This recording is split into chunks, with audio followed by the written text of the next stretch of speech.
Salut à tous, c'est Alex de l'équipe Octopainting. Moi je suis là pour faire une petite vidéo de conseils pour que tout se passe bien lors de votre inscription à l'événement.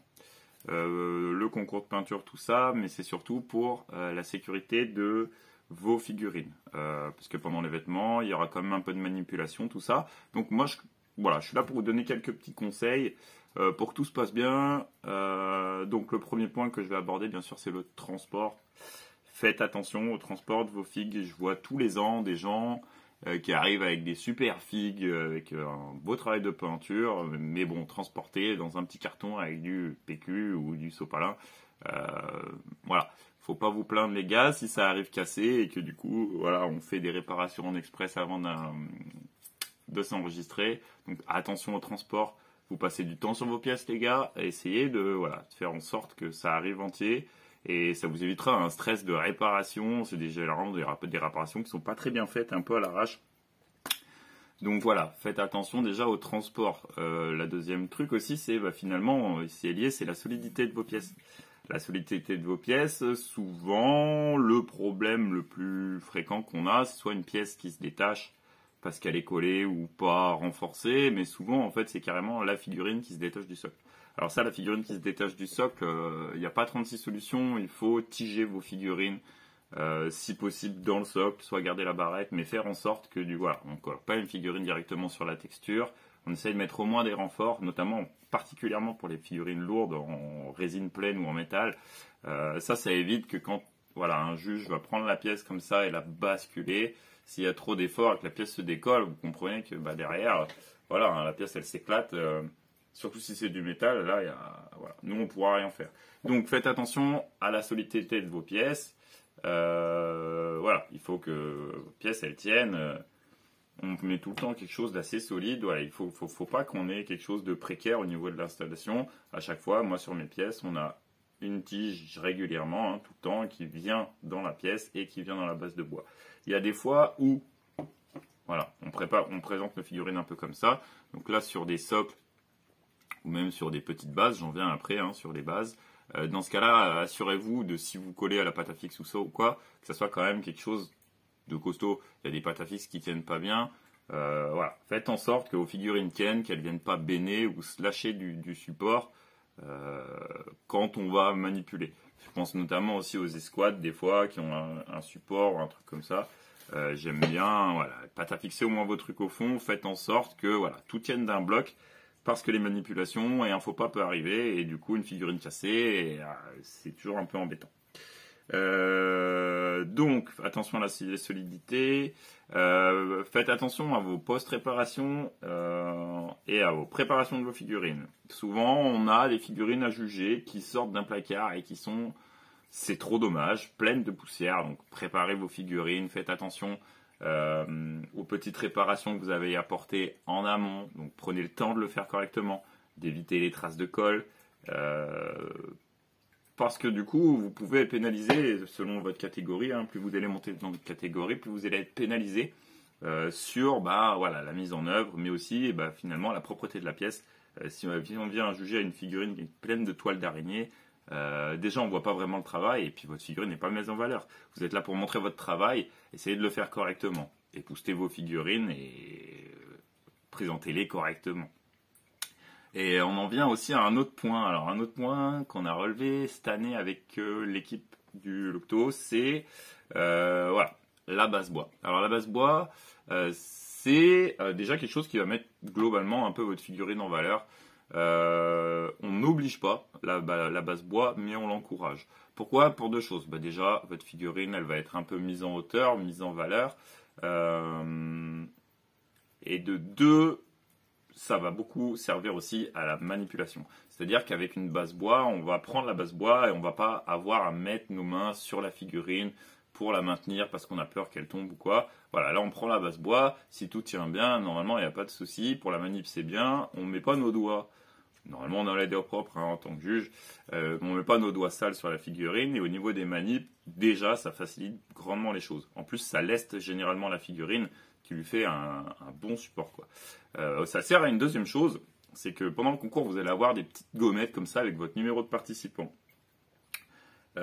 sur une figurine. Attendez, je vais trouver une figurine qui pose problème. Voilà. Une figurine de ce type-là, comprenez bien que si je veux coller une gommette sur la bordure, il y a de fortes chances que dans la première manip, la gommette, elle saute. Donc, c'est pour ça qu'on encourage aussi les bases bois ou plastique ou ce que vous voulez. Hein. Il y a beaucoup de façons de faire des bases en récup. C'est déjà pour la manip, pour qu'on ne touche pas aux figurines, et puis de deux aussi pour que les informations ne se perdent pas, parce qu'on a des figurines des fois donc présentées sur ces socles-là, qui pendant le concours duel manipulation ont malheureusement perdu leur étiquette, et du coup après c'est un peu coton de retrouver avec le souvenir qu'on a des participants à qui appartient la figurine et où la reclasser dans le concours. Donc voilà, cette année donc j'encourage les bases bois. Au pire, vous pouvez pas t'affixer correctement aux figurines dessus, donc ça marche bien. Cette année, on en fournira autant qu'on peut, parce que donc du coup, je vais vous faire un petit tuto comment je fais des bases bois tout simples. Mais on en fournira autant qu'on peut, ne serait-ce que pour voilà faciliter tout ce qui est manip et voilà, lecture dans le truc avec l'étiquette qui se perdra pas. Autre petit point très important, faites attention au règlement. Le règlement, il n'est pas très compliqué. Il y a en gros 2 catégories pour la peinture, une pour la sculpture et une après catégorie junior. Regardez un petit peu ce qu'on a mis au niveau des entrées maximum par catégorie, parce qu'il y a souvent des gens qui arrivent avec 15 figurines, alors qu'en fait finalement chaque catégorie est limitée à quelques figues. Donc c'est pas la peine de nous amener toutes nos collections. Regardez bien le règlement et pensez judicieusement. Nous, ce qui nous intéresse surtout, c'est de voir vos derniers boulots, et c'est pas une évolution de peinture en 10 ans, parce que là, ça va être complètement un peu compliqué à juger. Donc, amenez-nous ce que vous avez de meilleur, et ça, c'est un conseil, c'est mieux vaut avoir une belle pièce où vous avez tout donné, plutôt que d'essayer d'en peindre des pâtes à caisse, et au final, avoir un travail qui s'est étalé sur plusieurs pièces, alors que vous aurez pu être focus sur une. Donc, plutôt que d'amener de la quantité, essayez de mettre le focus sur une pièce qui vous importe. Si vous avez le temps, amenez plusieurs pièces, mais ça sert à rien de se précipiter à vouloir faire plus. Le but du jeu est de montrer le meilleur de votre travail, ce que vous savez faire. Amenez-nous vos derniers travaux et vraiment ceux qui sont les plus aboutis, si possible. Après, c'est un concours quand même en toute détente, donc n'ayez pas peur de venir montrer votre travail, aussi humble ou aussi bon soit-il. On est là pour pousser du coup la communauté vers l'avant. On est vraiment tous dans l'entraide à Octopainting. Je pense que ça se ressent au fur et à mesure des années. Et voilà, donc n'ayez pas peur. C'est pas un concours destiné à que des gens qui sont vraiment dans la psychose de la belle pièce. On accepte très bien des figurines de jeu et on encourage aussi beaucoup voilà, la venue des nouveaux participants, notamment aussi des juniors, parce que du coup les juniors on n'en a plus beaucoup. Il faut les encourager, donc voilà. Les juniors aussi, inscription gratos pour l'Octopainting, donc encouragez vos jeunes. Et puis voilà, je vais vous montrer un petit peu vite fait comment je fais une base bois, sachant qu'on en fournira sur l'événement. Voilà, je vous souhaite de bien affûter vos pinceaux, de préparer bien, solide, tout ce qu'il faut. Et puis on se retrouve là-bas avec notre super équipe de juges, nos super bénévoles. On se donne rendez-vous à partir de samedi matin. Et c'est parti pour le petit tuto base bois basique de chez Basique. Allez, à plus. On est dans le jardin. J'ai sorti la bécane. Donc là, je suis allé chez Bricotruc, tout bête. Chez Bricotruc, section de bois carré raboté. Donc après, peu importe la dimension, donc c'est adapté aux figurines. Donc là, j'ai pris 2 tailles. On a pris la scie du voisin, parce que la mienne elle est morte. Donc la scie du voisin, ça c'est ce qu'on appelle une scie pendulaire ou une scie radiale. Tout bête. Et ce qu'on va faire, c'est bêtement débiter des petits carrés pour voilà, faire des bases de socle. On pourra directement soit greffer notre figurine dessus et monter le décor à même la base, soit bêtement fixer derrière une figurine avec une base directement dessus. Donc c'est parti. Je vous conseille de mettre l'équipement, le casque, le masque et tout.